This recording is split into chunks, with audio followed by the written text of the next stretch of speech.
tardes a todos. Les damos, señores, como siempre, la más cordial bienvenida a su programa con la doctora Controversia. Somos controversias, salud y muchas cosas más. Señores, y hoy es miércoles, ombliguito de la semana, un día muy importante porque es el Día del Abogado. Y aprovecho la oportunidad para felicitar a todos los honorables abogados de la República Dominicana. El mensajito correspondiente al día de hoy es el siguiente. El poder de un abogado radica, se encuentra en la incertidumbre de la ley. Bueno, señores, hoy tenemos un temazo. Hoy nos vamos al mundo de la salud y el día de hoy vamos a tratar el tema las enfermedades de transmisión sexual con nuestra Amelia Ledesma Duval. Ella es ginecostetra y el día de hoy Amelia en su segmento de salud nos trae este tema tan interesante, las enfermedades de transmisión sexual. Buenas tardes, Amelia, ¿cómo estás? Bienvenida a casita. Buenas tardes, Cris. Feliz de poder compartir una vez más con todo tu público hermoso en este programa que de verdad es enfocado en todos los aspectos de la vida de nuestra gente y en un aspecto tan importante como es el tema de la salud. Y felicidades en tu día. De verdad que muchas felicidades, Cris. Excelente profesional, excelente abogada. De verdad que me siento feliz de pertenecer a tu círculo de amigos. Sí, Y para. sobre todo de poder compartir contigo un día más aquí en tu espacio. Así mismo. Bueno, tú sabes, Amelia, que para mí siempre es un inmenso placer tener la oportunidad de poder compartir contigo, porque tú eres una amiga, una hermana y también una compañera en estos menesteres. Bueno, Amelia, el día de hoy nos vamos a un tema pues muy importante, porque hablar de lo que son enfermedades de transmisión sexual es un tema pues que a todos pues nos genera una serie de preguntas, de inquietudes. Pero antes de irnos, Amelia, a ese mundo, yo quiero por favor saber cómo tú te defines ¿En qué sentido? como ser humano. Ay, Dios, qué pregunta más intimidante. No, yo me defino como una persona sencilla, feliz de tener la oportunidad de respirar y agradecida por Dios por todo lo que soy, porque creo que me defino como que todo lo que soy se lo debo a Él. Realmente Dios me ha bendecido enormemente y cada día le doy gracias por permitirme el poder respirar y el poder tener la oportunidad de hacer lo que hago, porque amo mi trabajo, lo disfruto. ¿Por qué ser ginecólogo? Vamos a ver. Bueno, Cris, déjame decirte que el ser ginecólogo para mí es ser instrumento no solamente a nivel profesional, sino también a nivel espiritual, porque tú llevas a mujeres embarazadas que a veces tienen una situación de salud, la oportunidad de un alivio, de una orientación, de un mejor pronóstico, de que en situaciones adversas por la que se puedan encontrar durante ese periodo tan importante en la vida de cada mujer, como es el embarazo, como es el puerperio, incluso hasta la lactancia materna, tu poder ser instrumento y de una manera indirecta, por así decirlo, pues influir positivamente en la vida de cada una de ellas. Ser ginecólogo para mí es algo tan hermoso porque cuando tú ves un niño que viene al mundo y escucha ese primer llanto, y de verdad que desde un principio de ese embarazo, en el primer mes de embarazo, tú puedes decir que tú estuviste ahí, que tú diste las orientaciones, que esa paciente te llamó y te preguntó, doctora, pero mire, y los vómitos no se me quitan, no puedo dormir, me siento con tal situación y tú poder orientar y decir, no, tranquila, eso es normal y poder llevar al término ese ciclo y ver a ese niño, ya yo entiendo que esa es realmente la paga y es nuestra razón de ser. Exactamente. ¿Tú puedes compartir, Amelia, con nosotros cuáles son tus especialidades? Sí, claro, yo soy ginecobstetra de profesión, de vocación y tengo una subespecialidad en todo lo que es cirugía mínimamente invasiva, uroginecología y cirugía de piso pélvico. Es la rama de la ginecología pues que se encarga de esa parte de la mujer que tiene que ver con la estática del piso pélvico, descensos vaginales, prolaxos de piso pélvico, el tema tan inmenso como es el tema de las incontinencias urinarias y dando un giro pues en la parte de lo que es la ginecología estética, porque también tratamos de orientarnos en lo que es esa mujer del día de hoy, Sí, que trata de no solamente de ser madre, de corregir algunos problemas de salud, sino también de verse bella y exactamente. de sentirse bella. Entonces, por esa parte entendemos la necesidad de la mujer actual y nos hemos también enfocado en lo que es la ginecología estética, tratando de, con lo que son técnicas de HIFU, con lo que es el láser, tratar de hacer esa reconstrucción vaginal que cada mujer pues en determinado momento de su vida puede necesitar, y hasta con el plasma rico en plaquetas, que son técnicas mínimamente invasivas que tratan temas como la sequedad vaginal, por ejemplo, que eran tabúes en el ayer, y en el día de hoy podemos en el consultorio con una técnica como el PRP simplemente darle una respuesta a una mujer necesitada.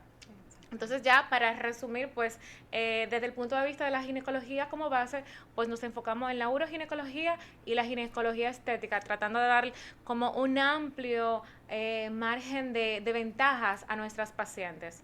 Exactamente. Dentro de las especialidades tuyas, ¿has hecho alguna a nivel internacional? Sí, claro, tuve la oportunidad de estar en la Fundación Universitaria Ciencias de la Salud en Colombia, en Bogotá, en el 2017-2018, y realmente fue una experiencia muy grata.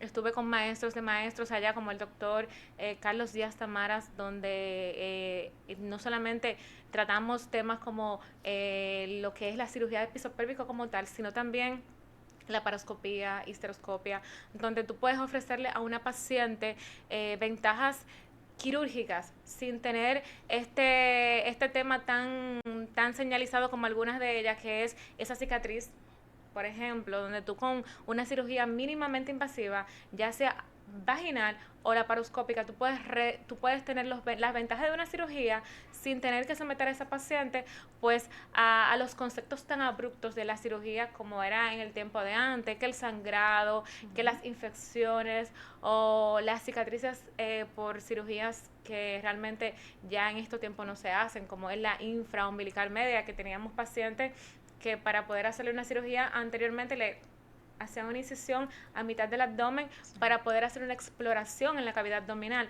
Ya en estos tiempos eso se deja para pacientes con unos diagnósticos de muy mal pronóstico, vamos a decir pacientes oncológicas, donde hay que hacer eso. Y ya al día de hoy, con tantas ventajas que tenemos, realmente tuvimos la oportunidad de hacer esto y hacer también la histeroscopía diagnóstica hasta en el consultorio. Y son Exacto. cosas que a nuestras pacientes les benefician muchísimo realmente. Exactamente. Bueno, Amelia, vámonos al mundo de las enfermedades de transmisión sexual. ¿Qué son? Bueno, las enfermedades de transmisión sexual son una serie de enfermedades que se transmiten por las relaciones sexuales, como su nombre lo dice. Tenemos desde lo que es el virus del papiloma humano, que siempre que tengo la oportunidad de hablar de estas enfermedades, me encanta hablar del virus del papiloma humano, ya que es el principal responsable de lo que son aquellas verrugas que están pues en toda la parte de la vagina, del ano y de todo lo que es la región vulvoperineal en la mujer. Y desde el punto de vista pues diagnóstico y de importancia oncológica para nosotros como ginecólogos, porque es el principal agente causal de lo que es el cáncer de cervix, de útero, de vagina y hasta de ano. En los hombres, pues el cáncer de pene.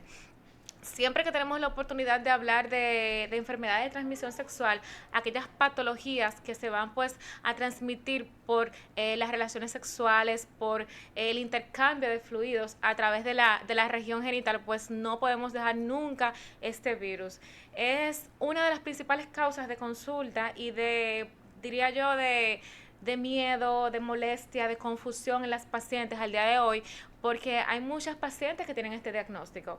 Y cuando tú le dices pues que tienen una displasia grado 1 o que tienen verrugas por causa de lo que es el virus del papiloma humano, pues entienden que tienen un cáncer, que se están muriendo y un sinnúmero de cosas vienen a su cabeza.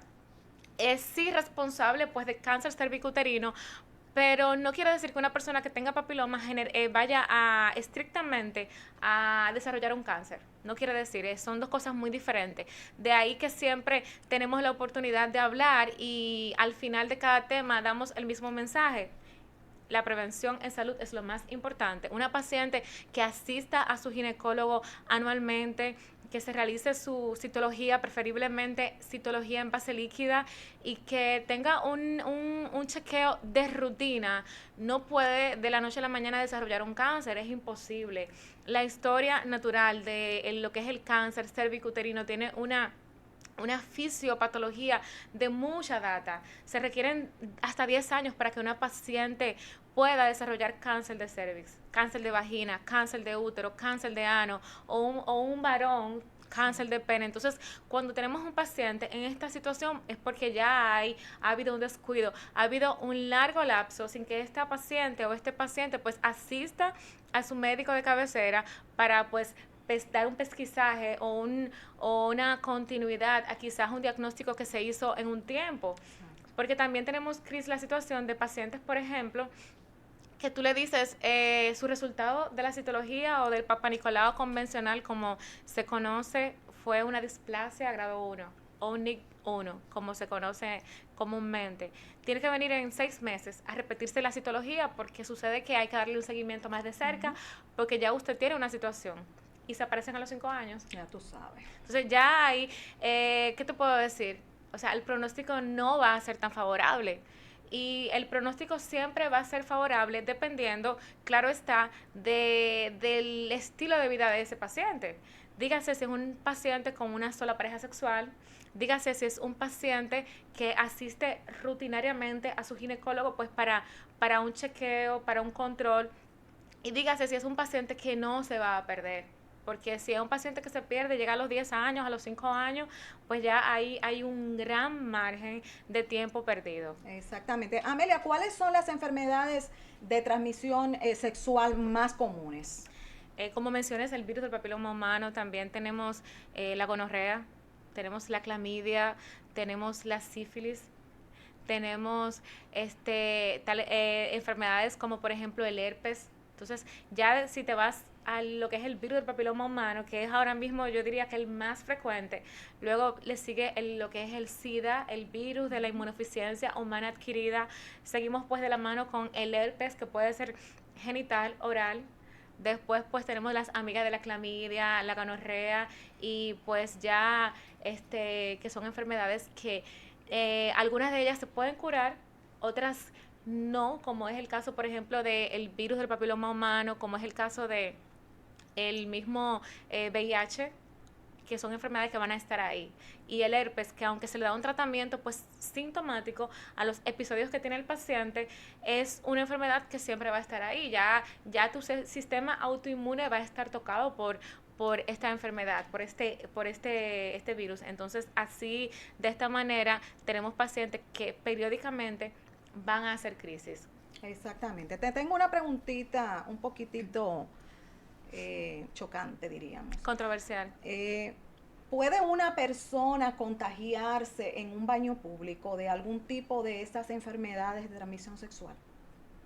Mira, por ejemplo, las enfermedades de transmisión sexual son enfermedades que se transmiten específicamente por las relaciones sexuales, el coito, y que puede ser vaginal y anal, porque también pacientes, parejas homosexuales, pues pueden tenerla. Que el único pues acápite que podemos decir que se transmite con las secreciones y los fluidos, que podría encajar un poquito ahí, porque todavía no está muy definido, es el herpes. Porque sí tenemos pacientes que tenemos dos tipos de herpes tipo 1, herpes tipo 2. El herpes tipo 1 es una enfermedad de transmisión sexual que es conocida como la enfermedad del beso.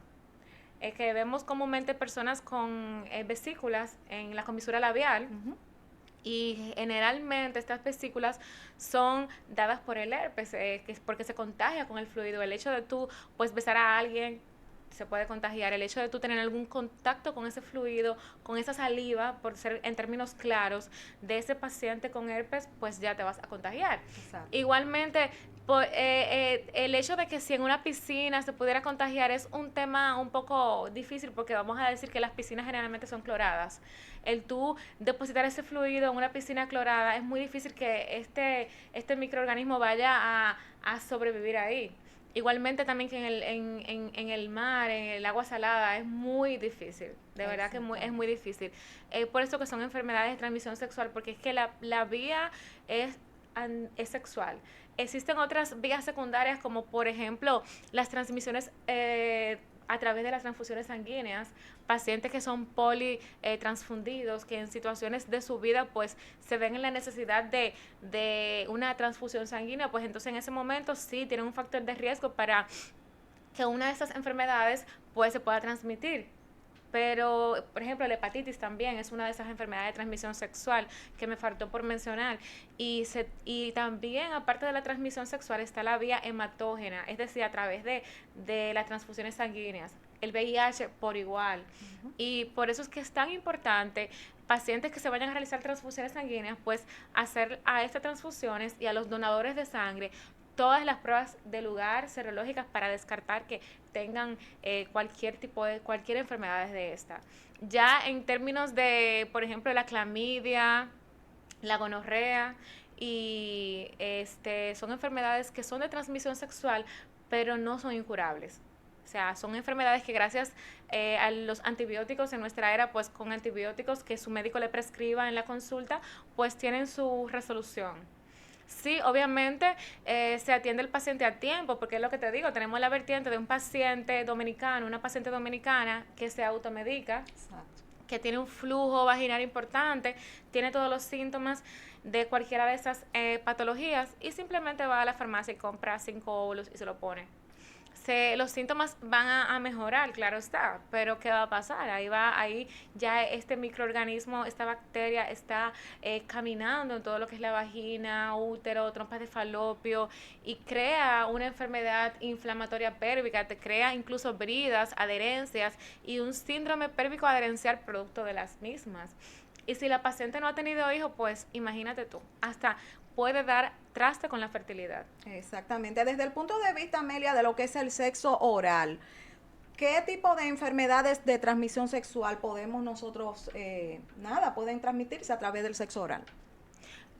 El virus del papiloma humano, ahora mismo la más frecuente. Y hemos tenido casos de pacientes, mírate, un caso digno de investigar y que realmente es el único que he visto en toda mi vida, en estos largos años de práctica, que realmente me ha llamado mucho la atención y creo que hay que investigar. Una paciente que me llega a la consulta con síntomas pues de meteorismo.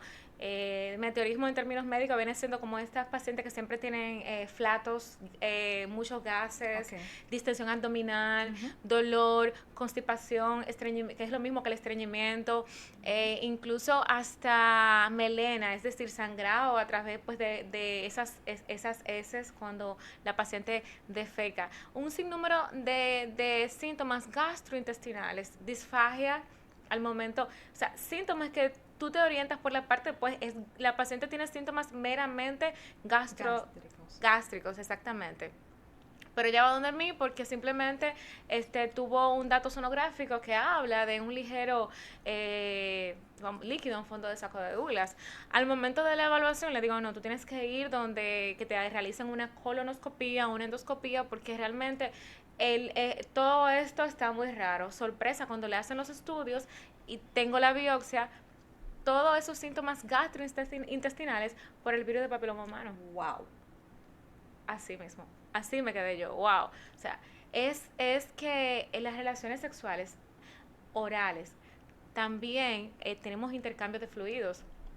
Y muchas veces los pacientes entienden que al no tener vesículas, al no tener verrugas en el área genital, pues bueno, nada, todo bien. Y exacto, no, generalmente las verrugas genitales, cuando tuve un paciente con verrugas genitales, son pacientes que tienen verrugas y son meramente benignas. Esas verrugas no te van a ocasionar un cáncer.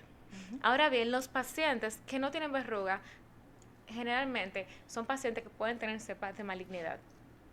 Entonces ahí está la disyuntiva. Entonces incluso el cáncer cérvico-uterino, cáncer de útero, cáncer de vagina es un cáncer multifocal. Es decir, tú puedes tener en un mismo epitelio vaginal de una mujer varias cepas, varios estadios cancerígenos en una misma paciente. Entonces Es por esto que yo siempre insisto en la parte de la prevención en salud, de asistencia médica. Yo te puedo decir a ti que si, por ejemplo, tú tienes una paciente con un virus de papiloma humano que no es diagnosticado porque nunca se hizo una citología, porque nunca asistió a un ginecólogo, y esta paciente está teniendo pues relaciones sexuales orales con su pareja y su pareja también pues lo tiene, sí. Obviamente la vía más afectada va a ser pues la vía oral, y pues se va a ir el virus al esófago y va a seguir emigrando por todo el aparato gastrointestinal. Exactamente. ¿Puede una persona teniendo relaciones sexuales con la menstruación contagiarse de ETS?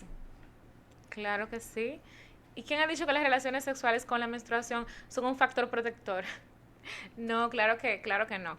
De hecho, entiendo que durante la menstruación las mujeres están expuestas, yo diría que un poquito más, porque es que el mismo sistema inmunológico por la parte hormonal está jugando altos y bajos en lo que es la inmunología, la defensa, pues del sistema de la mujer como tal, el sistema inmune, que es la defensa, lo que nos mantiene pues de que no nos den ciertas enfermedades, y al momento de tener la menstruación, incluso nuestro sistema inmunológico está un poco más deficiente.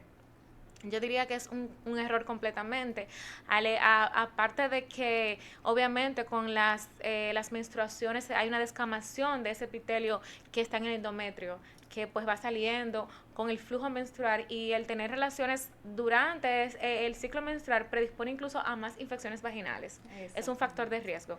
¿Puede ese líquido que sale anterior a la eyaculación del hombre también pues transmitir ETS? Claro que sí. Claro que sí, porque de hecho hay personas que pueden salir embarazadas, mujeres que han salido embarazadas simplemente con el líquido preseminal.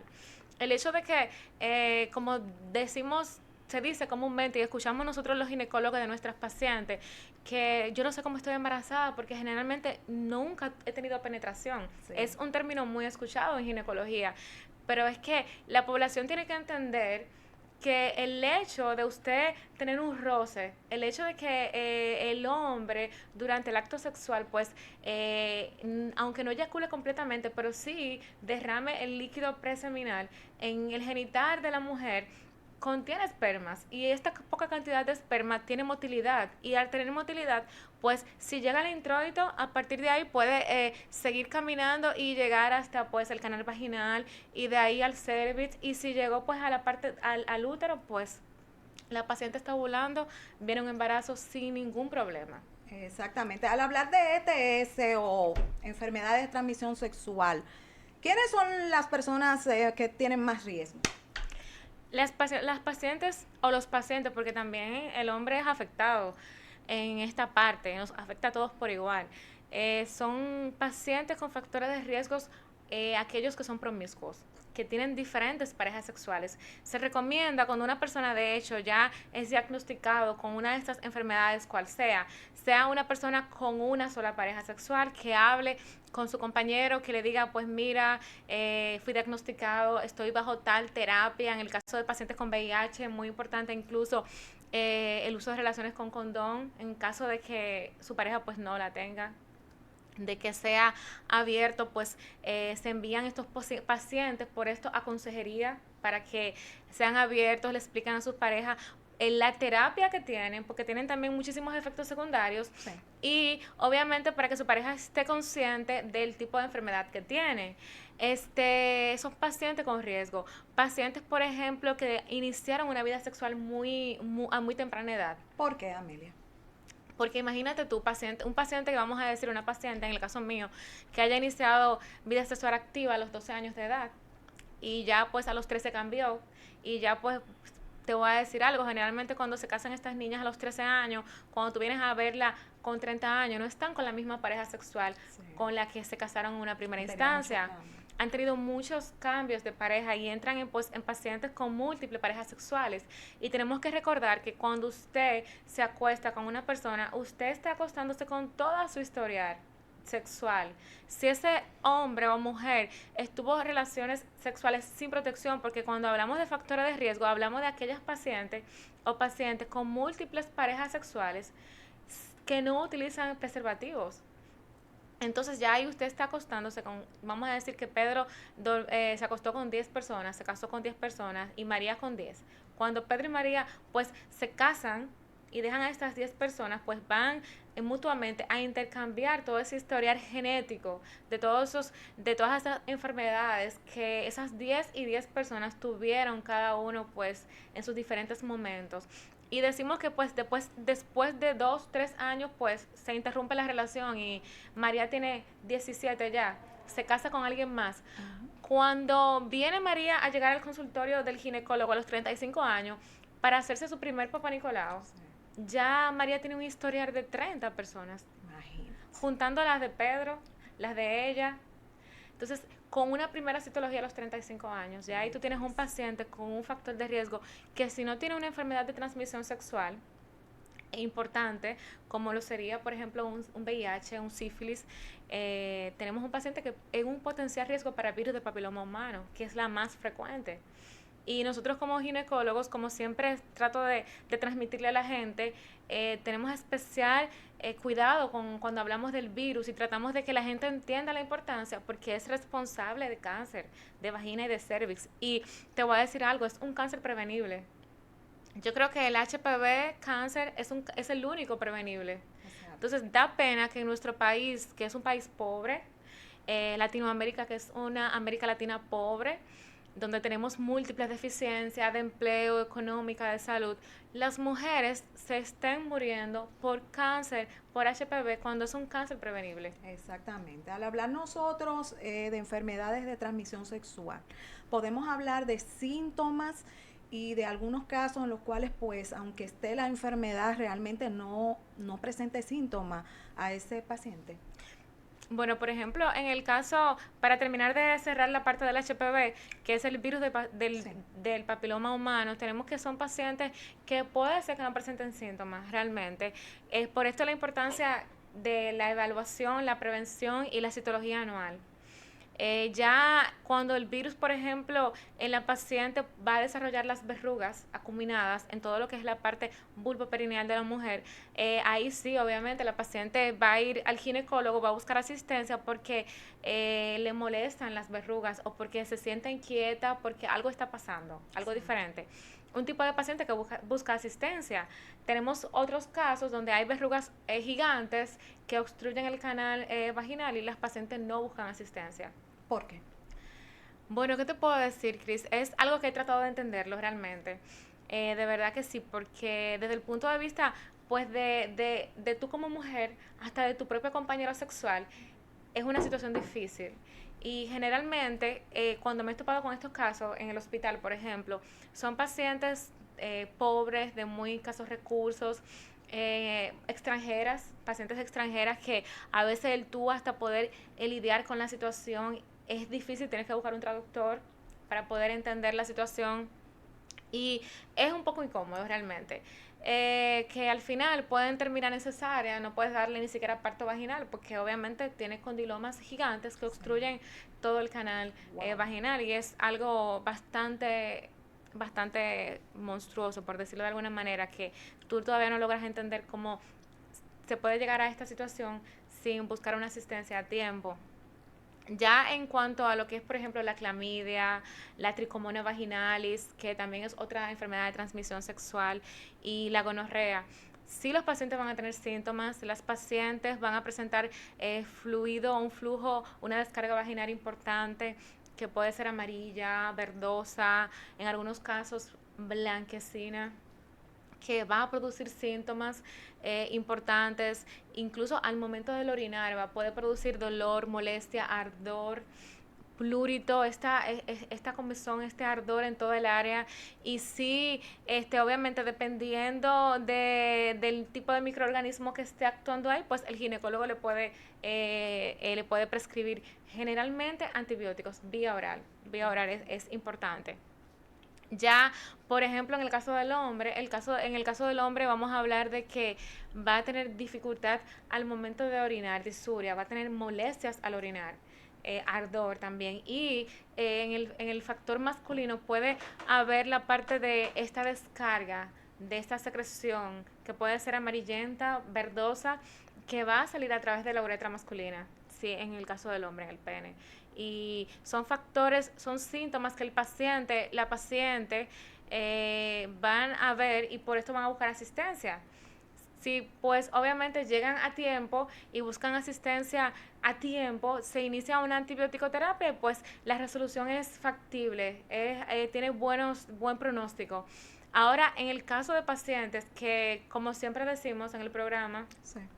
Se automedican, no buscan asistencia, no se hacen un chequeo de rutina, etcétera, etcétera, pues son pacientes que van a tener las complicaciones después de lo que es tener una ITS, una enfermedad de transmisión sexual no tratada. En el caso de nosotras las mujeres, si no tienen hijos, puede terminar incluso hasta una infertilidad primaria o secundaria a este tipo de procesos pélvicos inflamatorios. Y si quedan embarazadas, incluso complicaciones como es un embarazo ectópico, que es un embarazo fuera de su centro, precisamente porque las trompas de falopio se obstruyen y ya este óvulo que está ahí listo para fecundar se une con el espermatozoide, pero no puede llegar al lugar donde debe de estar para que pueda ocurrir la implantación. Y pues se desarrolla en un lugar anómalo, que es las trompas de falopio, crece, crece, crece, hasta que en un momento se rompe. Exactamente. Y puede poner en peligro la vida de la paciente. ¿Qué te puedo decir? Ya en caso de lo que es el herpes genital, el herpes oral, tenemos que el paciente o la paciente va a tener en todo lo que es la comisura de labial, ahí vamos a ver las vesículas, que llegado un momento determinado, pues van a romperse solas. Aquí. Sí, aquí todo lo que es la comisura así, del labio inferior generalmente, frecuentemente el labio inferior. Este herpes tipo 1. Y en este tipo de pacientes, pues tratamientos tópicos, generalmente cremas, tiene buena resolución. Por igual, pues también las vesículas pueden salir en todo lo que es la región vulvoperineal de la mujer. Y para nosotros como ginecólogos, en una mujer embarazada que es diagnosticada con herpes, generalmente también esto sería una indicación de cesárea. Okay. Porque y figúrate que si el bebé nace por ahí, por este canal, y se contagia con herpes, entonces incluso puede haber hasta una sepsis y una conjuntivitis neonatal por herpes y también por la misma gonorrea. Los niños nacen pues con todos los ojos, con todas las conjuntivas inflamadas, infectadas, sí, por el herpes, por la gonorrea, y tiene pues entonces complicaciones neonatales por estas enfermedades. Exactamente. Amelia, desde el punto de vista del olor de la vagina, ¿esto puede ser un indicativo de una situación relacionada a ETS, es decir, alguna enfermedad de transmisión sexual? Sí, claro. Eh, el olor de la vagina viene siendo, a mi entender, como personal de salud y como ginecóloga, como esta voz de alarma de cuando te duele un brazo, tú decir, concha, me está doliendo, algo está pasando, esto no es normal, le está pasando algo al músculo. Cuando te duele la cabeza, de tengo que tomar algo porque me duele. Entonces, así, tal cual, el pH de la vagina te puede cambiar, te puede producir un cambio en el olor. Incluso hay una vaginosis que se produce en las mujeres que puede ocasionar pues esta descarga vaginal importante y tiene ese olor característico a pescado podrido. Wow. Entonces, y esto, incluso cuando las pacientes van teniendo estos cambios en el pH por este microorganismo que es la Carnierella vaginalis, entonces obviamente es un signo de alerta de que la mujer entienda de que algo está pasando y que busca asistencia. Al igualmente, pues, con todos estos microorganismos que pueden producir enfermedad de transmisión sexual. Son microorganismos que van a producir descarga vaginal, molestias al orinar, pero también van a cambiar el olor de la vagina. Y la paciente generalmente te va a decir, doctora, es que yo siento que mi vagina huele mal. Yo siento que algo ha cambiado, mi vagina no era así. Te puede incluso decir, en el caso de la tricomona, que después de las relaciones sexuales, si no siente dolor, siente incluso manchado. Ese spotting, este manchado después de las relaciones sexuales y te dice, doctora, yo antes no tenía nada de eso, yo no sé qué es lo que está pasando. Entonces, son signos de alarma para nosotros como ginecólogos para buscar algo más. Y no solamente con la evaluación clínica, del ojo clínico, de nosotros como personal de salud, sino también para hacer las pruebas de clamidia y de gonorrea, que son tan importantes. Incluso en este primer mes de embarazo, cuando las pacientes son captadas en la consulta de primera vez obstétrica para los chequeos prenatales, es importante, aparte de hacer urocultivo, cultivo de secreción vaginal, es pesquisaje para clamidia y gonorrea, porque es que son enfermedades que pueden tener una resolución fatal en el embarazo. Son enfermedades que pueden provocar abortos espontáneos, amenaza de parto prematuro, sí, amenaza de aborto, e incluso si la paciente tiene una resolución pues factible con el embarazo, durante sus trimestres correspondientes, al final puede el bebé, como te expliqué en un momento, nacer con una sepsis o neonatal, una conjuntivitis congénita por cualquiera de estos microorganismos. Exacto. Doctora, al hablar nosotros de ETS, enfermedades de transmisión sexual, incluimos aquí en este grupo lo relacionado a lo que es la hepatitis B, C. Sí, sí, es un término muy, es una gran cantidad de cosas que podemos hablar de la hepatitis. Sí. Sí, es una enfermedad de transmisión sexual, es muy importante, yo diría que tan importante como el virus de papiloma humano, como el VIH. ¿Por qué? Porque puede causar la muerte del paciente. Tenemos que un paciente con VIH puede, pues, en estos días, gracias a los antirretrovirales, se le da tratamiento y puede vivir años y morir de otra cosa que no es VIH.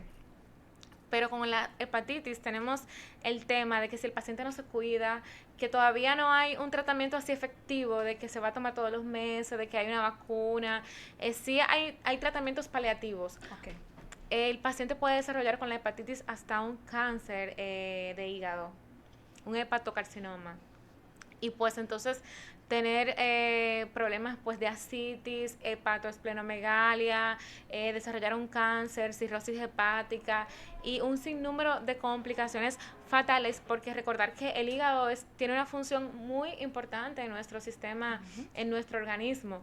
La hepatitis es una enfermedad de transmisión sexual que también puede transmitirse pues por lo que son las transfusiones sanguíneas, y que pues no está protocolizado en el caso de nosotros como en el caso de la VIH, el término del embarazo por cesárea, por la hepatitis, pero sí hay un riesgo de transmisión. Sí hay un riesgo de que, pues incluso si están las membranas rotas en la labor de parto, haya este contacto y esa transmisión vertical madre-bebé. Y desde el punto de vista de lo que son las ITS, las transmisiones, las enfermedades de transmisión sexual, hay mucha tela que cortar en este tema. Una vez nace ya tenemos a bebé, ¿verdad? ¿Qué riesgos hay para bebé si mamá tiene un tipo de esta situación de transmisión sexual, de alguna de estas enfermedades? Mira, lo primero es que este bebé inmediatamente nace. Generalmente es también, igual que el herpes, igual que el VIH, una de las causas de cesárea, porque lo que trata es de reducir todo lo que es la transmisión vertical. No así con pacientes con sífilis, por ejemplo. Las pacientes con sífilis dan a luz a su bebé normal, se le puede dar a luz a su bebé normal, porque la sífilis tiene un tratamiento que es la penicilina benzatínica, se le administra a las pacientes durante su embarazo, se le hacen sus controles de su BDRL, se le hace un FTABS para ver cómo está, y si está pues dentro de lo normal, por decirlo así, pues entonces se le da su parto normal. De hecho, hasta ahora no hay un protocolo que te dé una contraindicación a ti como ginecobstetra de que tú no puedes darle parto vaginal a una paciente por una sífilis. Siempre y cuando, obviamente, la paciente esté controlada, porque también tenemos la sífilis, hay una sífilis terciaria, que cuando tiene pues efectos secundarios y es una neurosífilis, cuando tenemos ¿qué te digo? Esta complicación de la sífilis con una característica neurológica, demencia por sífilis, problemas neurológicos por sífilis. Entonces ya esto es otro tema, pero en una paciente con una sífilis estable, sin ningún problema, cuando tiene sus controles normales, cuando pues se le ha administrado su antibioterapia, no hay problema. VIH, cesárea, porque realmente la mayor cantidad de pacientes se han hecho estudios donde se ha dado cuenta de que la transmisión vertical en un 70%, 80% durante el parto. Y por eso sí hay un protocolo ya establecido que pacientes con VIH a las 37 semanas, donde ya hay un embarazo a término, pues se programe una cirugía para una cesárea y darle terminación a ese embarazo por cesárea.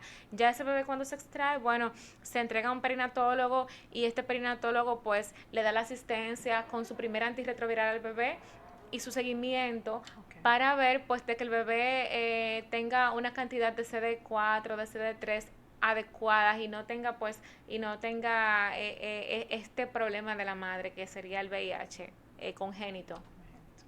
Ya pues con la hepatitis B, con la hepatitis C, no hay establecido un protocolo que te diga a ti como ginecólogo que tú tienes que terminar el embarazo vía cesárea porque la paciente tenga hepatitis B, hepatitis C.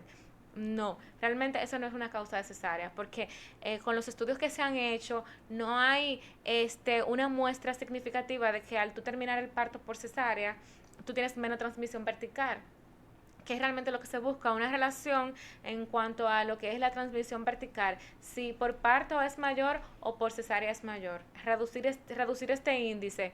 Entonces ya bebé cuando nace, ya sea parto o cesárea, se entrega perinatología, pues dependiendo del estadio de la madre, sí, se le hacen sus pruebas serológicas para ver si el bebé pues tiene o no tiene este problema congénito por la madre. Se le dan sus seguimientos, sí se le entrega a perinatología y también se le da su primera dosis. Ellos tienen su medicación, se le da su primera dosis de medicación y pues entonces después el seguimiento con lo que es la consulta del mes para ver cómo va creciendo y todo, y con pruebas especiales que se le hacen a cada uno de estos bebés de madres con sífilis, de madres con VIH, de madres con hepatitis, para ver un seguimiento longitudinal de qué secuelas podrían tener por estas enfermedades que pudieran ser congénitas en el caso de ellos.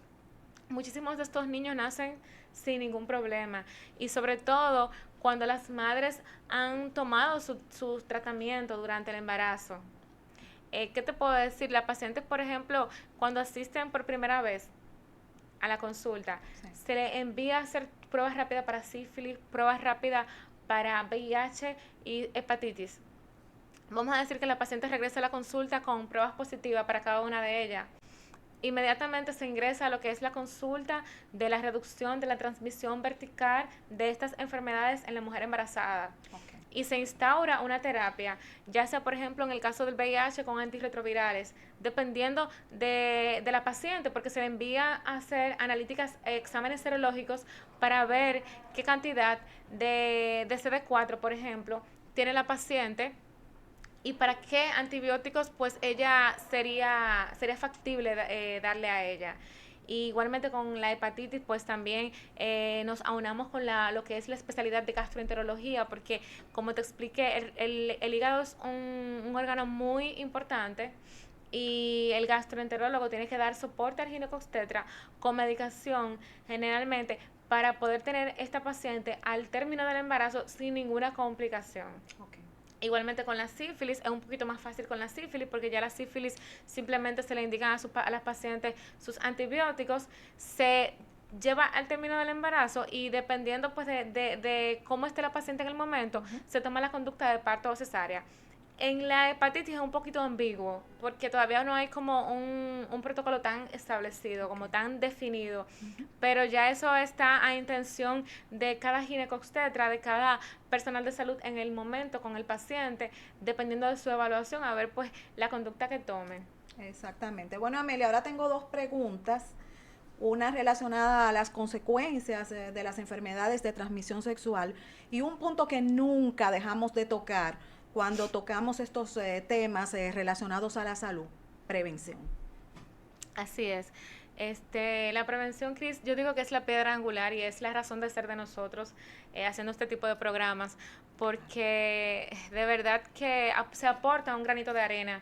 Aunque tú no lo creas y por más repetitivo que parezca, el tú decir las cosas como deben de hacerse, quizás un día una persona que no sabe, no tiene ni siquiera idea de lo que está bien y está mal, al escuchar este tipo de programa, sabe, lo sabrá y va a decir, pues, yo no sabía que tenía que asistir al ginecólogo a hacerme, por ejemplo, una citología, o yo no sabía que cuando estoy embarazada tengo que hacerme pruebas como VIH, sífilis, hepatitis, clamidia, gonorrea, o incluso checarme el embarazo, porque hay pacientes que hoy en día todavía llegan a los hospitales con parto fortuito, es decir, tuvieron a sus niños en casas y llegan a hospitales en esta situación, sin ningún tipo de chequeo prenatal. Entonces, el hacer programas como este es parte de la prevención y es una piedra angular de la prevención porque llegamos a muchísima gente con el público y nos hacemos eco de la información. Ahora bien, nosotros como seres humanos, como entes individuales, entender que una asistencia a tiempo por cualquier cosa, en el caso de la mujer, flujo vaginal importante que sienta, anormalidad en cosas tan sencillas como es el pH, como es el olor de la vagina, buscar asistencia y prevenir, no simplemente esperar tener una situación, sino también de manera rutinaria acudir a su médico de cabecera para simplemente hacer un chequeo de rutina, eso es prevención y eso hace la diferencia entre cada ser humano, porque recordar que así, como nosotros somos, proyectamos lo que hacemos y así también el estilo de vida que tenemos es parte de nuestro reflejo como ser humano. Exactamente. Cuando usted se cuida, cuando usted hace ejercicio, cuando usted se alimenta bien, usted proyecta una persona saludable en cada sentido de su vida. Exactamente. Amelia, comparte con nosotros tus redes sociales y números de contacto. Sí, claro que sí. Recordarles que estoy en tanto Instagram como Facebook como doctora Ledesma Duval. Estamos en el Centro Médico Elohim, en el segundo nivel, eso es en la Avenida Independencia, número 815, esquina Elvira de Mendoza, en el segundo nivel, como les dije, para servirles. Doctora Amelia Ledesma. Bueno, Amelia, como siempre, sumamente agradecida por tantas informaciones tan interesantes que tú siempre nos traes aquí a casita. No, Cris, para nada. Tú sabes que esta es mi casa. Yo feliz de estar aquí y después servir de soporte para nuestro público y llevar informaciones tan importantes como las del día de hoy. Bueno, señores, y con todas estas informaciones tan interesantes relacionadas a lo que es el mundo de las enfermedades de transmisión sexual, hemos llegado al final de otra entrega más de su programa con la doctora Controversia, reiterándoles a todos ustedes que mañana a las 2:30 de la tarde tienen una cita con Somos Controversias, Salud y mucho más. Mañana nos vamos, señores, al mundo de la psicología criminal, con el interesante tema, el instinto criminal. Hasta mañana, mis amores. Bye.